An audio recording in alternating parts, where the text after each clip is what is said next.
శ్రీ గురుభ్యో నమః. హరి ఓం. సర్వోత్తముడైన భగవంతునికి అనంత నామములు. వాని నామోచ్చారణ, వాని నామస్మరణ చేత మనకు ముక్తి కలుగుతుంది. వాని అనంత నామాలను మనము ధ్యానించలేము, ఉపాసించలేము, స్మరించలేము. కాబట్టి మనకు మహాభారతంలో విష్ణు సహస్రనామము అని ఉన్నది. అంటే భగవంతుని 1000 నామములు. అంటే 1000 అంటే 999 ప్లస్ 1 1000 అని అర్థం కాదు. 1000 కంటే 1001వ పేరు భగవంతునికి లేదు అని అర్థం కాదు.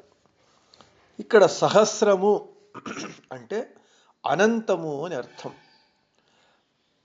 మనం చెబుతూ ఉంటాం, ఆ సభకు ఎంతమంది వచ్చారు అంటే వేలాది మంది వచ్చారు. అంటే చాలా ఎక్కువ వచ్చారు, లెక్కించడానికి సాధ్యం కానంత మంది వచ్చారు అని అర్థం. ఆ అర్థంలో మనము భగవంతుని నామాలను స్మరించటానికి, ఉచ్చరించటానికి వీలుగా మహాభారతంలో విష్ణు సహస్రనామం చెప్పబడింది. ప్రతినిత్యము మనము విష్ణు సహస్రనామాన్ని పఠించటం చేత మన పాపములు, దురితములు అన్నీ నివారణ అయి ఆ భగవంతుని అనుగ్రహం చేత మన మనోభీష్టాలన్నీ నెరవేరుతూ ఉన్నది. మనం ఆ విధంగా చాలామంది ప్రతిరోజు విష్ణు సహస్రనామాన్ని పఠిస్తూ ఉన్నారు. విష్ణు సహస్రనామాన్ని రోజు పఠించాలి అని అంటే బాగా అభ్యాసం ఉన్నవారికైనా 15 నుండి 20 నిమిషాల పాటు పడుతుంది.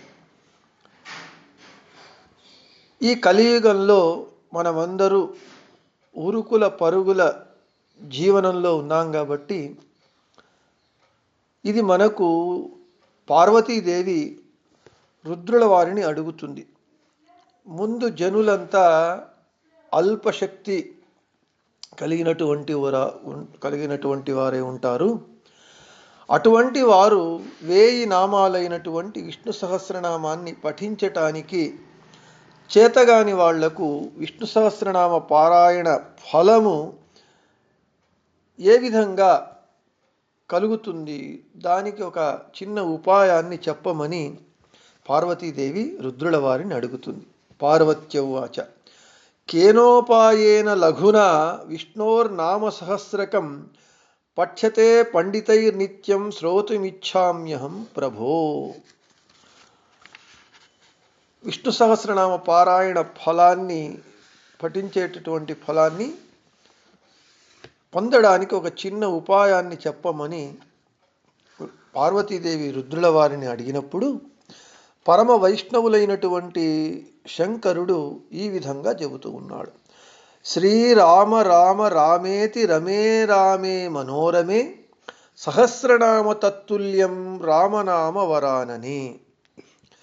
ఎవరైతే శ్రీరామ శ్రీరామ శ్రీరామ అని 3 మార్లు రామనామాన్ని జపిస్తారో, ఉచ్చరిస్తారో వారికి సహస్రనామ పారాయణ ఫలం కలుగుతుంది అని ఈ చిన్న ఉపాయాన్ని శంకరుల వారు పార్వతీదేవికి చెప్పారు.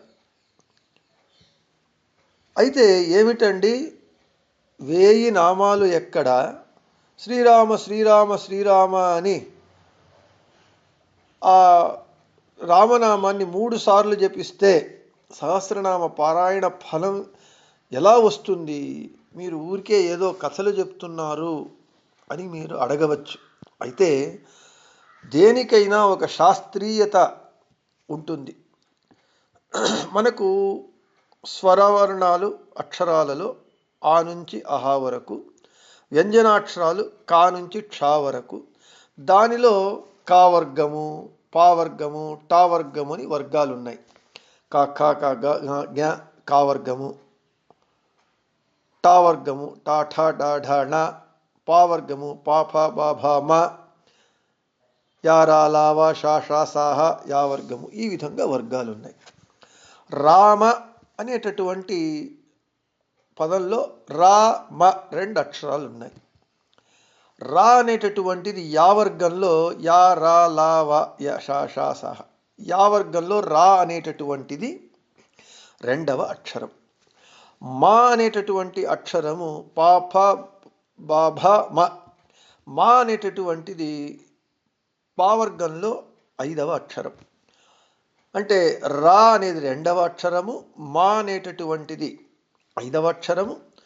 అప్పుడు రామ అని ఉచ్చరిస్తే 2 × 5, ఇంకొకసారి రామ అని ఉచ్చరిస్తే 2 × 5, మూడవసారి రామ అని ఉచ్చరిస్తే 2 × 5.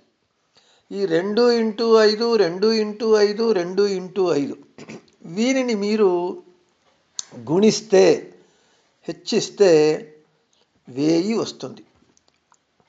కాబట్టే శ్రీరామ శ్రీరామ శ్రీరామ అని 3 మార్లు భక్తి శ్రద్ధలతో ఉచ్చరిస్తే సహస్రనామ పారాయణ ఫలం కలుగుతుంది.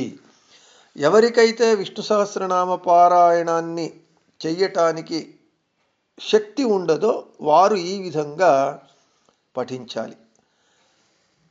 శ్రీరామాని 3 మార్లైనా విష్ణు సహస్రనామైనా భక్తి శ్రద్ధలు లేకుండా, త్రికరణ శుద్ధి లేకుండా ఎన్ని మార్లు జపించినా ఫలం కలగదు.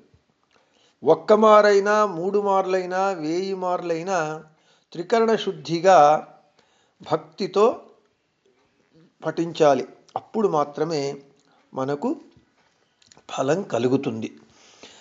సరే, ఇప్పుడు మనకు ఎలాగూ 3 మార్లు ఉచ్చరిస్తే సహస్రనామ పారాయణ ఫలం కలుగుతుంది కదా, ఎందుకు మనము విష్ణు సహస్రనామ పారాయణాన్ని కష్టపడి 20 నిమిషాలు 25 నిమిషాలు పఠించాలి అని అంటే, అది ఎవరికి అనేది మనం అర్థం చేసుకోవాలి. ఎవరికైతే రోగగ్రస్తులై ఉంటారో, వయసైపోయి ఉంటుందో, అంతసేపు పఠించటానికి అశక్తులై ఉంటారో అటువంటి వారు మాత్రమే శ్రీరామ రామ రామేతి రమే రామే మనోరమే సహస్రనామ తత్తుల్యం రామనామ వరాననే అని రామరామ అని ఉచ్చరిస్తే, అది కూడా త్రికరణ శుద్ధిగా ఉచ్చరిస్తే కలుగుతుంది.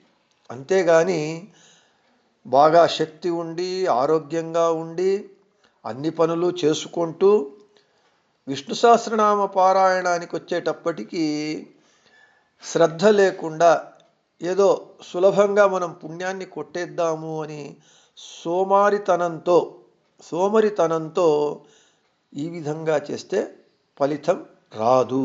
కాబట్టి మనము ఆ అనంతనామ ప్రభు అయినటువంటి ఆ భగవంతుని నామాలను జపించటం చేత మనకు ముక్తి కలుగుతుంది. కాబట్టి అనంతనామాలను 1000 నామాలను ఉచ్చరించినా అనంతనామ ఉచ్చారణ ఫలం మనకు కలుగుతుంది. 1000 అంటే అనంతమనే అర్థం ఉంది. కాబట్టి ఆ విష్ణు సహస్రనామ పారాయణాన్ని మనము ప్రతినిత్యము పఠించాలి. పఠించటం చేత భగవంతుని అనుగ్రహం కలిగి మనము కోరేటటువంటి ముక్తి, కైవల్యము, మోక్షం అనేటటువంటిది మనకు లభిస్తుంది. అది చేతగానటువంటి అశక్తులైనటువంటి వారు శంకరుల వారు చెప్పినట్లుగా రామ రామ రామ అని ఉచ్చరించి ఆ విష్ణు సహస్రనామ పారాయణాన్ని ఫలాన్ని పొందవచ్చు అని చెబుతూ శ్రీకృష్ణార్పణమస్తు, మధ్వేశార్పణమస్తు. అందరికీ శుభమస్తు.